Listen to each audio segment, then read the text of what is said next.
Hello SK family. So இந்த வீடியோவில் என்ன பார்க்க போகிறோம்னா, நம்ம எஸ்கே ஃபேமிலியில் விட்ரால் வாங்கிட்டு எப்படி வந்து அவங்களோட டெலிகிராம் சேனலில் நம்ம ப்ரூஃப் சப்மிட் பண்ணுறது அப்படின்னு தான் பார்க்க போகிறோம். ஸோ நிறைய பேருக்கு இது வந்து டவுட்ஸ் இருக்குது. உள்ளே போனால் டெக்ஸ்ட் எதுவுமே டைப் பண்ண முடியலன்னு டவுட்ஸ் இருக்குது. ஸோ அது நிறைய பேருக்கு எப்படி பண்ணுறதுன்னு தெரில. அதுக்கு தான் இந்த வீடியோ. ஸோ தெளிவாக பாருங்கள், ஓகேங்களா? ஸோ ஃபஸ்ட்டு வந்து நம்ம ஏன் பேமெண்ட் ப்ரூஃப் சப்மிட் பண்ணுறோன்னா, அப்போ தான் வந்து நியூ ஜாயினர்ஸ்க்கு வந்து பார்த்தோன்னே ஒரு அஷ்யூரிட்டி கிடைக்கும். ஸோ அவங்களுக்கு ஒரு ட்ரஸ்ட்டு வரும். ஸோ இந்த கம்பெனி வந்து கரெக்ட் கம்பெனின்னு வந்து அவங்களுக்கு ஒரு அஷ்யூரிட்டி கிடைக்கும், ஓகேங்களா? ஸோ இதில் என்ன ரூல்ஸ்னால், நீங்கள் ஓவர் டைம் விட்ரால் வாங்குறப்போ கண்டிப்பாக உள்ள உங்களோட ப்ரூஃபை வந்து சப்மிட் பண்ணணும். அப்படி சப்மிட் பண்ணலன்னா 2-3 டைம்ஸ் பார்ப்பாங்க. அதுக்கு மேலே வந்து உங்களோட விட்ராலை வந்து அப்ரூவ் பண்ண மாட்டாங்க, பெண்டிங்லேயே இருக்கும். ஸோ ஃபஸ்ட் இதுதான் எங்கள் டெலிகிராம் சேனல், எஸ்கே ஃபேமிலியோட டெலிகிராம் சேனல். ஸோ பார்த்தீங்கன்னா இங்கே ஃபுல்லாக ப்ரூஃப்ஸ்லாம் சப்மிட் பண்ணிட்டு இருக்கோம், ஓகேங்களா? எல்லா ப்ரூஃபும் ஒரு ஃபார்மெட் இருக்குது, ஓகேங்களா? அந்த ஃபார்மெட்டை நீங்கள் வந்து சப்மிட் பண்ணணும், ஓகேங்களா? ஸோ ஃபஸ்ட்டு எப்படின்னா அந்த ஃபார்மெட் நான் காமிச்சிடுறேன். ஸோ இதுதான் நேம், ஸ்டாஃப் ஐடி, அதாவது எஸ்கேவோட staff ID, withdraw request date, எப்போ நீங்கள் வந்து விட்ரா ரிக்வஸ்ட் பண்ணீங்க, எப்போ வந்து உங்கள் பேங்க்குக்கு ரிசீவ் ஆச்சு அந்த டேட், ஓகேங்களா? ஸோ எவ்வளோ அமௌண்ட் ரிக்வஸ்ட் பண்ணீங்க, அப்புறம் எவ்வளோ உங்கள் பேங்க்குக்கு டேக்ஸ்லாம் போக உங்களுக்கு பேங்க் வரல 15 ருபீஸ் போக, ஸோ அது வந்து எவ்வளோ ரிசீவ் ஆகிருக்கு. அப்புறம் எஸ்கே ஃபேமிலி இல்லை ஏதாவது சொல்லணும்னா அதோட ஃபீட்பேக், நீங்கள் இதில் பாசிட்டிவும் சொல்லலாம், இல்லை சஜஷன்ஸ் மாதிரியும் சொல்லலாம், ஓகேங்களா? டீசெண்டாக என்ன சொல்லணுமோ சொல்லிக்கலாம், ஓகேங்களா? ஃபீட்பேக். ஸோ இதுதான் நம்ம இப்போ சப்மிட் பண்ண போகிறோம். ஸோ ஃபஸ்ட்டு இதை நம்ம ஃபில் பண்ணிக்கலாம், ஓகேங்களா?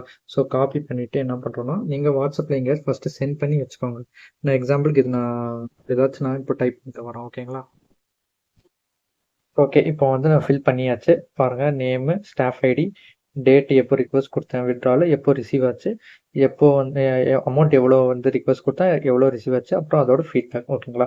ஸோ நெக்ஸ்ட் என்னன்னா, உங்கள் டெலிகிராம் சேனலுக்கு லிங்க் உங்களுக்கு ப்ரொவைட் பண்ணிடுவாங்க, நீங்கள் ஜாயின் பண்ணிக்கலாம், ஓகேங்களா?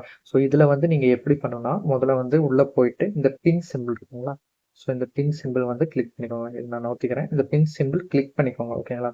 கிளிக் பண்ணிவிட்டு இங்கே உங்களுக்கு வந்து டைப் டெக்ஸ்ட் பண்ணுற ஆப்ஷன் வந்து காமிக்காது, ஓகேங்களா? நீங்கள் என்ன பண்ணணும்னா, இந்த பின் சிம்பிள் கிளிக் பண்ணிவிட்டு உங்களோட விட்ரால் ப்ரூஃப் ஸ்டேட்மெண்ட் இருக்குல்ல, எஸ்எம்எஸோ இல்லை ஸ்டேட்மெண்ட்டோ நீங்கள் வந்து சப்மிட் பண்ணணும், ஓகேங்களா? உங்களோட ஆப்பில் காமிக்கிறது நீங்கள் வந்து போடக்கூடாது. உங்களோட ஸ்டேட்மெண்ட் இல்லை எஸ்எம்எஸ் வந்திருக்கும்ல, இவ்வளோ வந்திருக்குன்னு, ஸோ அது மட்டும் தான் நீங்கள் இங்கே பேஸ் பண்ணணும், ஓகேங்களா? ஸோ என்னோட இங்கே வந்து இதான் என்னோட எஸ்எம்எஸ் வந்திருக்கு, ஓகேங்களா? ஸோ அதை நான் கிளிக் பண்ணிக்கிறேன். கிளிக் பண்ணிவிட்டு பாருங்களேன், இங்கே வந்து டெக்ஸ்ட் பண்ணுற ஆப்ஷன் காமிக்குது, ஆட் ஏ கேப்ஷன்னு காமிக்குதா? ஸோ அதை நான் கிளிக் பண்ணிட்டு என்ன பண்ணுறேன்னா, இங்கே நான் எழுதுனேன்ல வாட்ஸ்அப்பில், ஸோ அதை நான் வந்து காப்பி பண்ணிக்கிறேன். 3 டாட் கிளிக் பண்ணி காப்பி கொடுத்துட்டு காப்பி ஆகிடுச்சு. ஸோ மறுபடியும் அங்கே போயிட்டு இங்கே ஆட் ஏ கேப்ஷன் இருக்குல்ல, ஸோ அந்த இடத்துல நம்ம பேஸ்ட் பண்ணிடுறோம். ஹோல்டு பண்ணிட்டு பேஸ்ட் கொடுத்துட்டு இந்த டிக் சிம்பிள் கொடுத்துடணும், ஓகேங்களா? கீழே இருக்குல்ல, இதை நான் நவுத்திக்கிறேன். இங்கே கீழே சென்டின் ஆப்ஷன் இருக்குல்ல, ஸோ அதை நான் கிளிக் பண்ணிக்கிறேன். கிளிக் பண்ணோடனே பாருங்கள், உங்களுக்கு டெக்ஸ்ட்டும் சென்ட் ஆகிடும். நீங்கள் அனுப்பின உங்களுக்கு எஸ்எம்எஸ் ஸ்டேட்மெண்ட்ஸ் வச்சா அதுவும் சென்ட் ஆகிடும். ஸோ இது புரிஞ்சிருக்குன்னு நினைக்கிறேன். சிம்பிள். நீங்கள் இந்த ஃபார்மேட் வந்து காப்பி பண்ணிட்டு வாட்ஸ்அப்பில் நீங்கள் பேஸ்ட் பண்ணிக்கோங்க, ஓகேங்களா? ஃபில் பண்ணி அதுக்காக சென்ட் பண்ணிவிட்டு உங்களுக்கு நீங்களே சென்ட் பண்ணிக்கலாம். சென்ட் பண்ணிவிட்டு இந்த பின் சிம்பிள் கிளிக் பண்ணிவிட்டு உங்களோட ஸ்டேட்மெண்ட் இல்லை எஸ்எம்எஸ் வந்திருக்கும், அதை கிளிக் பண்ணிங்கன்னா நீங்கள் டைப் பண்ணுற ஆப்ஷன் கீழே காமிக்கும், ஓகேங்களா? ஸோ இந்த டைப் பண்ணுற ஆப்ஷனில் நீங்கள் அந்த வாட்ஸ்அப் எடுத்தது பேஸ்ட் பண்ணிடணும், ஓகேங்களா? இங்கே வந்து உங்களுக்கு காமிக்காது, அதனால நீங்கள் வந்து ஐயோ எனக்கு காமிக்கலன்னு எதுவும் பயப்பட வேணாம். ஸோ எனக்கும் காமிக்காது.